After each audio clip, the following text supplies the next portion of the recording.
Hello and welcome. And today I have a very special guest, Marc Hamelin. It's so exciting to have you here. Thank you once again for joining our initiative.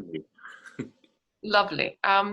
I'll dive straight in and we'll start from a very simple question. How are you and how have you been in this lockdown?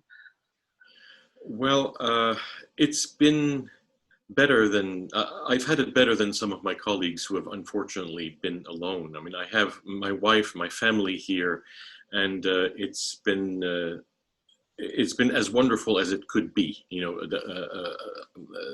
considering the circumstances. I mean, we're not leaving the house much, although we are in a residential neighborhood that allows us to walk freely, you know, and we almost never see anybody. It's wonderful, and the weather has been quite nice, you know, these last few days especially. So in certain respects, it's really good. But of course, you know, we're not making music and in public, of course, and that hurts. That hurts. I'm really kind of glad to hear that it has been some kind of positives for you. What is your routine during these days? I'm not a routine kind of guy, I'm afraid. I just get to the piano, you know, irregularly, you know. But I mean, I try to keep up, of course. I have been preparing a pretty big recording, although I don't think that the session is going to take place, or rather, it hasn't been canceled. But since it was in Berlin, and I live here in the Boston suburbs, I don't feel comfortable traveling yet. And it would be, I would be traveling to Europe just for that. And also, I mean, there are other considerations because I'm a type 1 diabetic, so I am automatically more at risk. My immune system is not what other immune systems are, you know, so I would really think twice about traveling. So I'm going to try to have the recording session here in the vicinity, and it's a project that I really hold very dear, and it's all of the nocturnes and barcarolles of Fauré, and that's at least 2 discs, possibly more. I'm not sure, but it's something that I've really wanted to do, and right now I spend most of my time working on these things, you know, and it's really quite marvelous music. And I'm puzzled in a way because pianists should really turn their attention much more to Fauré than they do, because it's absolutely wonderful stuff, and it's wonderfully aristocratic, sophisticated. Sensuous, harmonically so rich and diverse, and emotionally very deep. And I have so much pleasure working on these things, you know. So I'm looking forward to that recording whenever it happens. Yeah. Well, but the concerts, I mean, the last concert that I did was with the Seattle Symphony, and that was February 29th. Nothing since, except for an online event for the 92nd Street Y in New York. And there's going to be a couple of things in the summer. One concert in an empty hall, actually, for the Rockport Festival. And another chamber music concert, well distanced, of course, which is going to take place at the WGBH Fraser Studio in Boston. But otherwise, my summer is completely empty. And that includes September, so there's nothing until October. Gosh. And of course, it's very challenging, but do you have plans? You mentioned Fauré, but any other exciting repertoire you wish to tackle? Because you are really the pioneer for so many interesting pieces and also new repertoire, or maybe composing as well. I've been composing, funnily enough, you know, times like this make you a little bit less secure about your financial situation, you know. But fortunately, there's a few people who have asked me for commissions, so that is certainly going to help. I just finished, for example, a whole suite in the spirit, if not the style, of the Baroque suites, of the Bach suites, and just a couple of other things here and there. So that's helping, keeping me afloat. And one other project that I was going to do, and I think I'm going to do still, is a disc of Carl Philipp Emanuel Bach, with music I discovered in the last few years, and which I think is really astonishing. So that's another thing. Beyond that, I'm not sure. Oh, let's come back to these live streaming concerts. Are you a little nervous about them, or do you just as exciting and happy? Because I find that such a kind of long break between performances can make you a little agitated. I'm talking about myself anyway. Not really. I mean, I experience such joy playing, and at least imagining the audience, of course, because it's not there, you know. So, you know, whether I'm in front of an audience or in a studio, to me, the level of commitment, the feeling is the same. I mean, inevitably, when you have an audience right there present, your playing is going to be a little different, I think. But my intentions, I mean, even when I'm in a studio, I think about reaching an audience, and about how the audience would be reacting to what I do. So that really guides me along. So, no, I couldn't say that I'm nervous. It's a joy in either sense, you know, in either case. May I come back to you saying that you're not a routine person, but it's really just out of interest. Could you possibly describe your day, one of the days, in these strange situations? Well, I always say that, just to answer part of your question, I'm often asked, how many hours do you practice a day? And my answer is always 24. Some people have asked me, when do you sleep? But you know as well as I do, I'm sure, that music, you're always thinking about music. And I even believe that there's a very effective learning that happens in your sleep. When you can be dreaming about the music that you are working and you're trying to perform, and it really helps memorization. I mean, sometimes I wake up after working on something for a long time and it's not going in, and the next morning suddenly I have it. It's because I've been thinking about it for at least part of the night. So it works with me. I don't know if it works with other people, but certainly, you know, that's really helped. So that's, and when I take a walk, for example, when I'm at the piano, when not at the piano, I believe that's when I do some of my best work musically, because whatever I'm working on is playing in my head, and suddenly everything is clearer. New possibilities suggest themselves. New ways, some details of the score sort of come to the surface and become more obvious. And then what I do is I go back to the piano and I try to see whether these new ideas work or not. But I do believe that there are many things that you can achieve musically that are difficult to come to just if you're at the piano. Sure.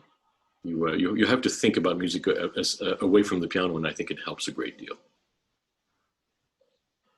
And the routine, if possible, not the routine, but just a day of your life. I just don't have a routine. Nothing. It's very, very free form. Excellent, yeah. Excellent. Well, this is refreshing. I wouldn't recommend that to anybody. I mean, some people work very well with an agenda.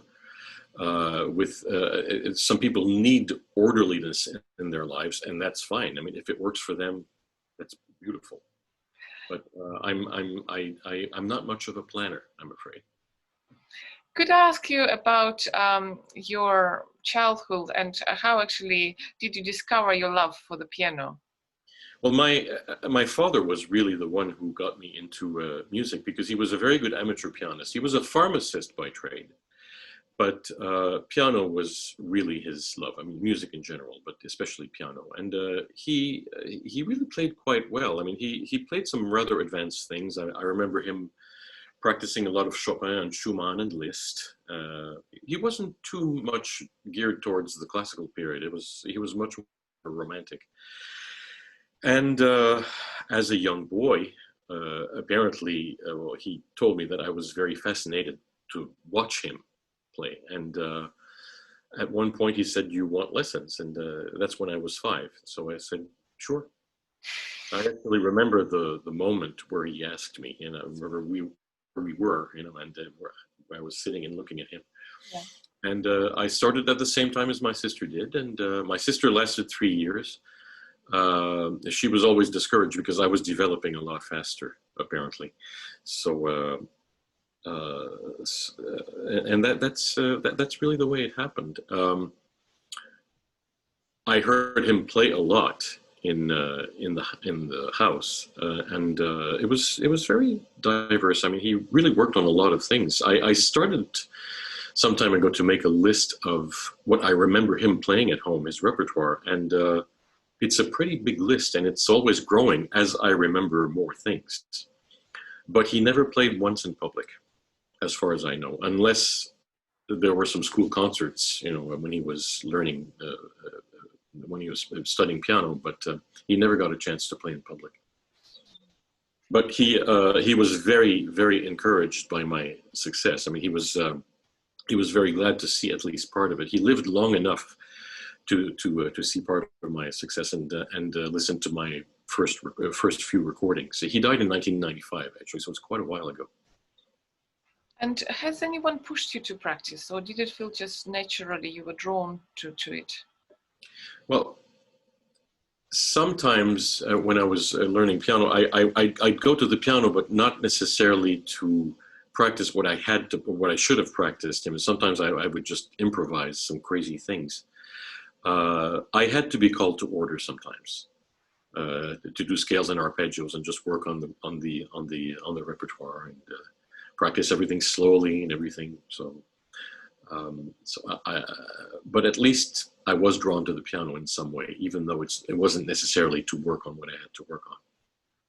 You have a really phenomenal technique, absolutely unbelievable sometimes. Is it a natural thing?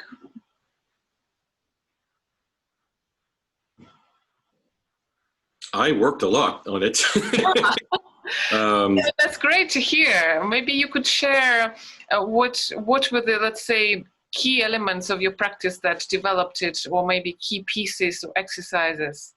Well, if I had one advice to offer, and it seems completely wrong to say that, but it does have an influence. I think that if you develop as much as possible a musical mind, if you go as deeply as you can into harmony, theory, and analysis, and also composition, you will be much better equipped to tackle any musical problems. And by extension, I think this will help you physically. This will help your motor skills when you combine both. Some music schools, I think, although the situation may be changing, some music schools, I think, have not encouraged very much this side of musical development. And I think that it's everything. It's not only a crucial element, I think it's really everything. Because I mean, you can't just be a finger merchant, it takes a musical mind really to back it up. Being a professional pianist is quite a thing, right? It's you're touring a lot. You are under constant pressure. When you were growing up, did you expect it? Did you want that career? No, well, I mean, when I was a small boy, I mean, even as a teenager, I had no idea that it would entail lots of travel, frustrations with modes of transportation, waiting at airports for an infinite amount of time sometimes, dealing with questionable hotel rooms, and lost bookings and all kinds of things like that. And of course, the occasional food poisoning and whatever, and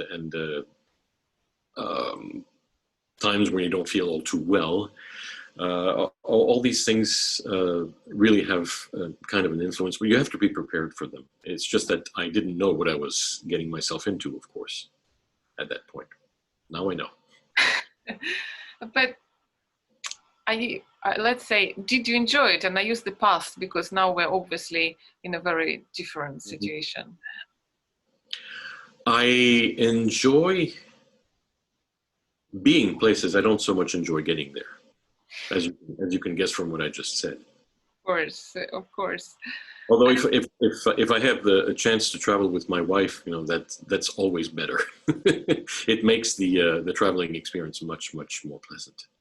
Sure. And I know it's a kind of a cheesy question, and forgive me for that, but do you have any favorite places to play, or maybe acoustically or just visually you like them? Oh yeah, there are certainly some. I mean, there's some really wonderful halls in Japan. I mean, there's a couple that I played in, which are all varnished wood, and acoustically it's really quite sumptuous. I mean, there's a Meyerson in Dallas, and there's a wonderful smaller hall in the north of Quebec called the Domaine Forget. They had, unfortunately, a fire at some point, and they rebuilt everything, and now they have this new concert hall, which is actually used quite a bit for recordings. And one of the concerts that I did there, it's about 6 years ago, I think. I did all of the Beethoven Concerti in 2 days, and it's one of the best memories I have in my entire concert life. Right. Yeah, it was just the right atmosphere, the right ensemble and the right acoustic. It was wonderful. And you've done an incredible number of recordings. So, and of course you are then on tour as well. So when do you find time for this amazing projects that you do and the repertoire? Are you a quick learner, or you just kind of get over with this, what you mentioned, touring and things, and you just say, okay, I have this program and I have a recording program and I just balance it all? Well, I guess I must be a quick learner if I've been able to do all this, but my brain is the only one I know, so it's hard to compare it to anybody else. One thing that I should say, though, is that my discography makes it look like I have an extensive repertoire, but a lot of these things I learned for recording, and I have not played them in public. Right. Therefore, I pretty much have forgotten them. Oh. And there's a fair amount, I would say, maybe at least 2/3 to 3/4 of what I recorded, which was with the music. Even though I played it in public, I just wanted to have the details right, because it saves time during the recording session. But I have not played everything in public that I've recorded. I mean, take for example the Scriabin sonatas. I think I've played maybe 6 out of 10. I'm not sure, and the others I just learned for the recording. And number 8 and number 10, I think I've never played. Number 2 also, which is one of the most played ones, and also number 4. Never play them in public. So what is the repertoire apart from Fore that you're working on at the moment, and apart from composing? Well, it's, as I mentioned, C.P.E. Bach has been really quite a passion, and I will do a recording of it. That's probably going to be after Fore, maybe at the same time. I don't know. I mean, my original intention was to do the C.P.E. Bach, and then with the time left, in the session start on the Foley project. But I don't know. I think I might do it, the other way now. May I ask you about your nerves and stage fright? It's quite a hot topic, actually, between sort of pianists, I mean, all musicians, and I feel it's not actually talked a lot about. Are you a nervous performer? Have you maybe been a nervous performer? Do you have any tips? I'm very lucky in that from the very beginning, I haven't had stage fright. I remember my very first outing in public. It wasn't a concert. It was a competition actually in Montreal. It was a local, and it was kind of a small room. Not very. Maybe 50, 60 people were there. It was an elimination round for a competition, and I was 9.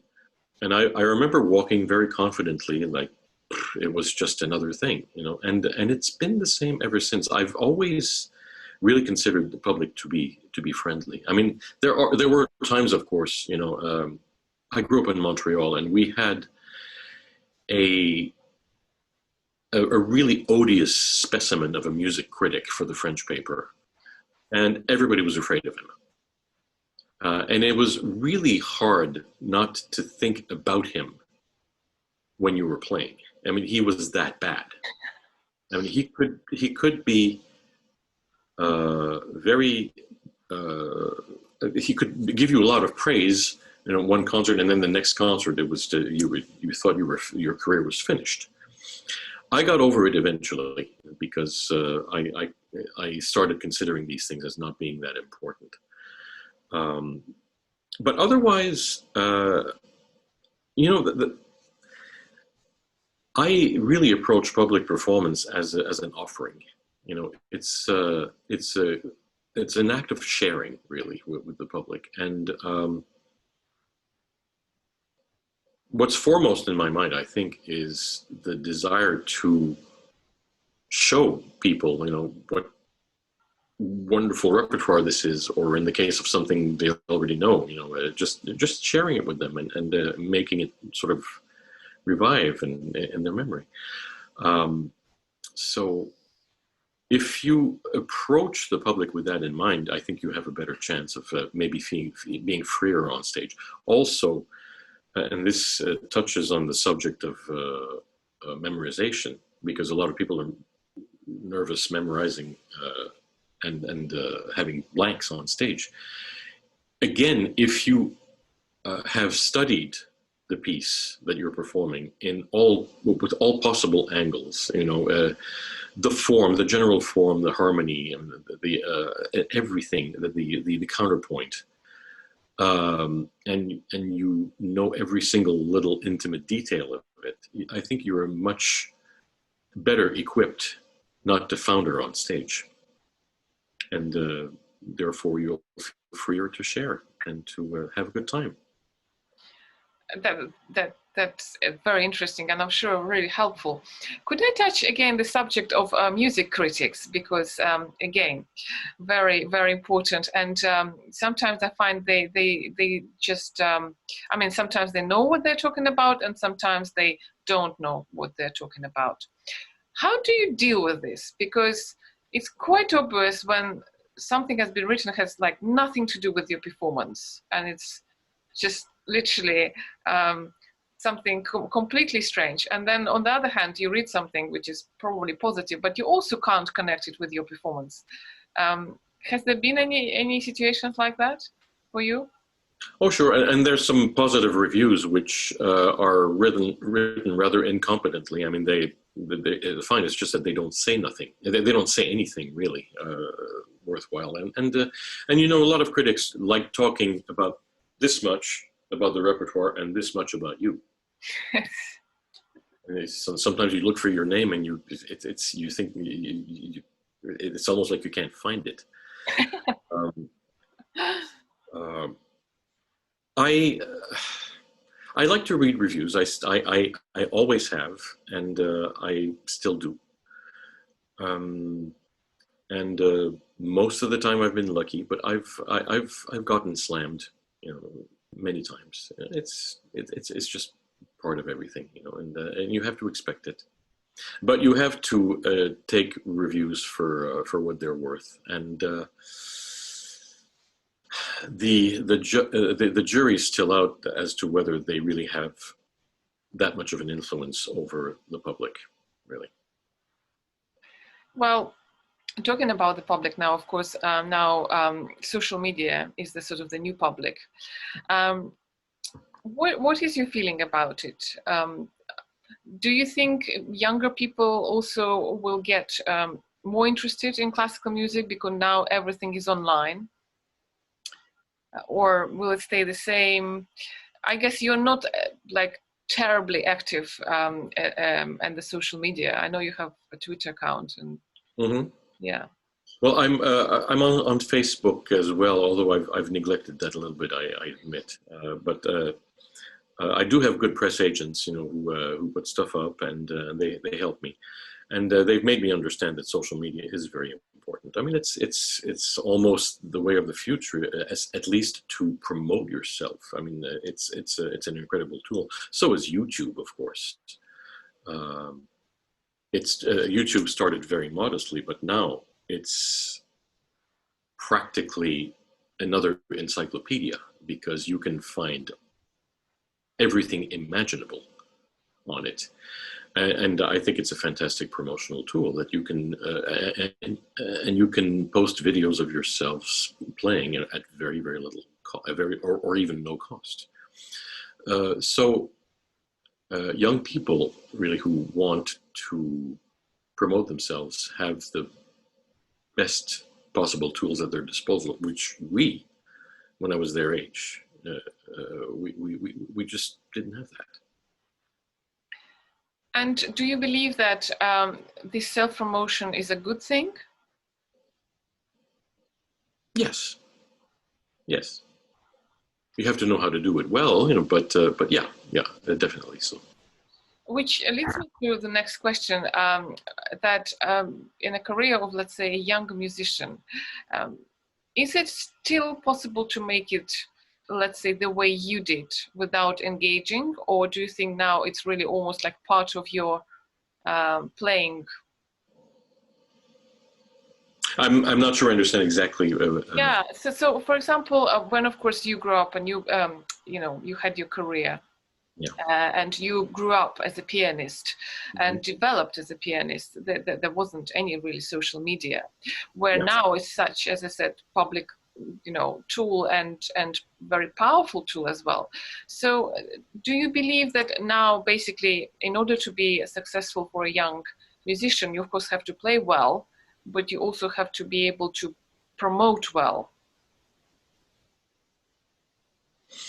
Well, those who know how to promote themselves and are really, really aware of everything that they can do, I think, do have an advantage. Okay. I could have been better, I think, in that respect at the beginning.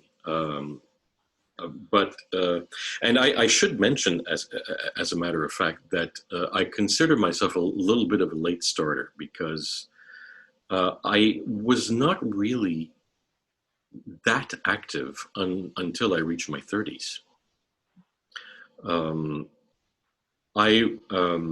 My first landmark, if you can call that, really, was I won a competition sponsored by the Rockefeller Foundation. It was the Carnegie Hall American Music Competition in '85, and that earned me part of the prize was auditions with managers, and I picked one which turned out to be very inactive and not proactive. And this was in New York, and I languished basically with them for 13 years. And it was really only after that, when I went to Colbert Artists Management, that everything got exponential. Although in the meantime, I had made a number of recordings, and I think that it's that more than anything else which brought me into the public eye. So I'd say that my career is not very normal, and it's why I'm always ambivalent about giving advice because I guess I can tell people what not to do more than what to do, actually. That's a great guide. But it's still, I think it's really positive that, because there is, I think it's a bit of a kind of thing now where you have to make it by the age of 23, and if you haven't, then you're a failure. But it's actually quite refreshing to hear this from you, because I haven't been counting the years, and it's like looking at you, no one really kind of thinks, oh, when did he start? It's just, you're an amazing pianist. But it's so nice to know this. But does it mean that actually you became more mature and also more prepared for this sort of life? I guess so, yeah. Yeah, that's a good way to look at it. Yeah. Can we touch again a subject of competitions? And I know that you've been on the jury of Van Cliburn competition, and also people play the piece you have written for the competition. So how was that experience for you? It was an incredible gift for any composer, to have 30 premieres of your piece. I mean, nobody has that. And to hear them played in such varied ways was also fantastic. As a composer, your main concern really is to be understood, is for your musical intentions to be understood through your notation. So you try to write as much as possible, or be as specific as possible without micromanaging or just writing too much in. So it was a challenge for me to try to be understood in the best possible way, and this whole experience showed me that even if you write something a certain way, and people are not going to understand it as you intended, and sometimes they're even going to disregard it just because they can, or just because they want to. So, but on the whole, it was an absolutely fascinating experience, and I don't expect to have that kind of experience ever again. But so what were your feelings when someone didn't do what you have written? Because this is, of course, a huge debate about, let's take Rachmaninoff, who didn't really play according to his scores or what he's written. He was very free. Yeah. So I'm very interested talking to you. You're a pianist. Of course, you can play your pieces, and you're a composer. So how did you react to when someone just decided to do in a different way? Well, different composers have different expectations. I'm thinking of Grieg, for example, apparently, who was listening to somebody play, I think it was Percy Grainger, at one of his pieces, and Grieg said, "It's not what I wanted really, but don't change anything because I love individuality." In my case, I had a pretty good idea of what I wanted, and I play it that way. But I can only, as I was saying before, I can only go so far in trying to notate it the way that I play it, because the system of notation is imperfect to begin with. So there's things that I'm not going to be able to convey precisely through notation. So I have to expect a certain amount of deviation from an interpreter. And what is your attitude towards competitions in general? Do you find they're a positive thing, or do you find it's actually just not right to judge music? They can be positive, certainly, but I have become disenchanted with them a little bit as a juror, simply because. And I've seen this many times. You can be very convinced about a particular competitor, either saying yes, wonderful, or no, I don't like this, and find there'll be another juror who will think the exact opposite. And for me, that's really hard to deal with. And I've only judged, I think, 4 international competitions so far, and because of that, I'm really not keen to do another one anytime soon. That being said, I think that one of the greatest uses, if not the greatest use for competition, is again for promotion. Mm-hmm. If you don't have the opportunity to participate in concerts, at least this is really a really good way to get heard. Of course, the amount of tension is, I mean, it can be unbearable, but you know, you're liable to experience that in concert as well.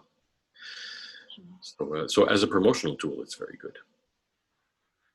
Do you enjoy concerto appearances as much as recitals? So you have a preference? Yeah. Oh yeah. Oh yeah. Great. And chamber music also I love. Yeah. I wanted to ask you about, again, coming back to this sort of weird situation at the moment. If you have any sort of prognosis, and I know it's really hard, but it just would be interesting to hear your opinion about the future of the classical music, and then I have a couple of other questions with regards to it. Well, you know, you hear time and time again, you know, that people are worried because very often all you see is white hair in the audience. But people have been saying that for decades. So it's just different people, different white-haired people. So there is a renewal there, and I don't see any change as far as audiences, the audience size. People still go to concerts. I mean, whether it's here in America or in Europe.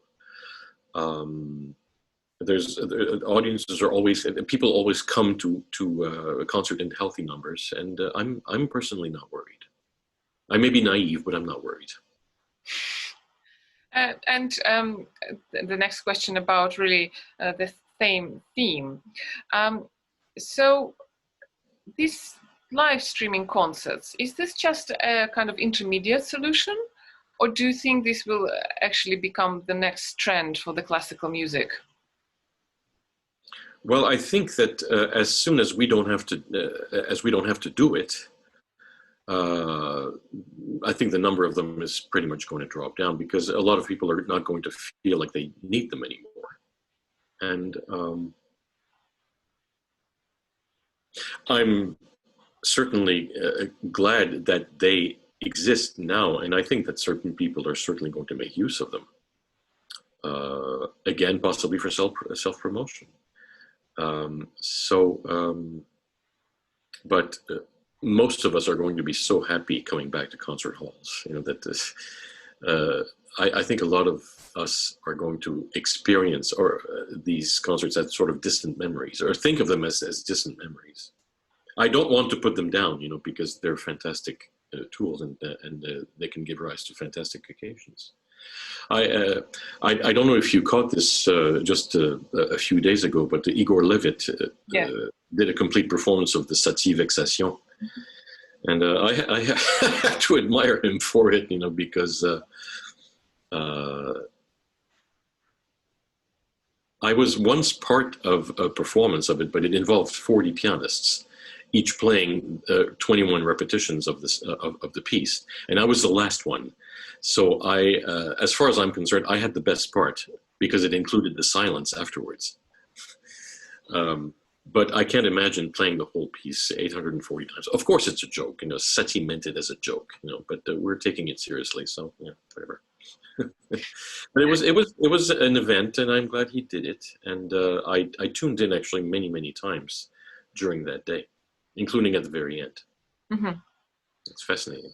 Yeah, well, but here you go. I mean, it was an incredible thing to do, but he's very famous for it, and everyone will remember, I'm sure. So it's quite an achievement, and of course, everyone respects him for that. It's quite a statement, really. And one of the last questions, really. So many, of course, stream for free. You know, everyone kind of opened their archives and things. Does it threat the kind of the funding for the classical music, that people really kind of get used, this is like Netflix. I can. Well, I think after a certain point, there's going to have to be some kind of system which allows artists to be remunerated, because we can't keep giving everything away. And I think there is a movement towards that, but I'm not sure exactly what's being done. But I was talking to one of my agents, and he mentioned something like that. Something was afoot. So, well, let's see what happens. And a final question. I know there was a lot of talk of what you wouldn't advise for, anyone who plays the piano, but what would you advise in the current circumstances and just for the future? For young people? Yeah, for anyone who is like enjoying playing the piano kind of half professionally, and then really already into the piano playing. I think becoming a real artist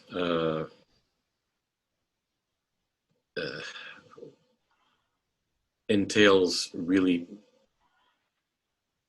living your life to the fullest and incorporating everything of all parts of life into your playing. You see so many young people spending 10 or 12 hours in the practice room, and their greatest emotional attachment is to four walls and this black and white instrument.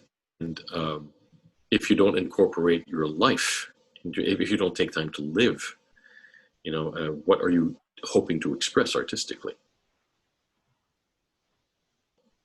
That's my 2 cents. That's great, actually, because I really think it's one of the best advices here in the series. So I would say, to find ways to concentrate your work as much as possible and to get done as much as in as little time as possible. Zero in on your problems mercilessly. Don't spend so much time on what you already know. And really attack your problems aggressively. And that is going to help you spending maybe a little less time at the keyboard and more, getting essential life experience. So I'm sorry, but I cannot not ask. Then it seems that you're quite a ruthless sort of person with the way how you practice. So that would be amazing if you could describe, let's say, a piece you're preparing, and what is that, how do you practice it? Or maybe a piece that you have played in the public and then you were a little bit unhappy with some moments. Do you take it apart and you just look at, like, let's say, the bars to fix the mistakes? Or the most effective way I do this, actually, and I don't mean to sidestep the question, is when I listen to a live recording of something that I've just done. I hear all of the shortcomings, and immediately, if I hear, for example, that I'm rushing there or something is unclear, it's going to set me immediately on the right track, and I'm hearing something. Just, oh, this isn't good, So it helps me make adjustments, and I find it easier to make adjustments when I hear myself. Sometimes I'm very satisfied, and sometimes I'm completely appalled at what happened, because I just wasn't attentive enough to what I was doing on stage. So basically, if I can summarize, the best is to sort of listen to your not even recordings, but the way you play live, and then go back. And you can just record yourself while practicing. Step away for 20 minutes and come back and listen to yourself with a fresh mind, and you might be surprised at what happened and how the whole thing was not how you intended. Yeah, it's a very painful process, though. I'm sure. Yeah. I haven't done it as much as I should have. I confess. Yeah. Well, Marc, thank you so much. It's been an absolute pleasure talking to you, and thank you for tuning in from such a long way, and all the best. And I really hope to see you in person. Thank you very much for playing live. Well, yes, thank you so much.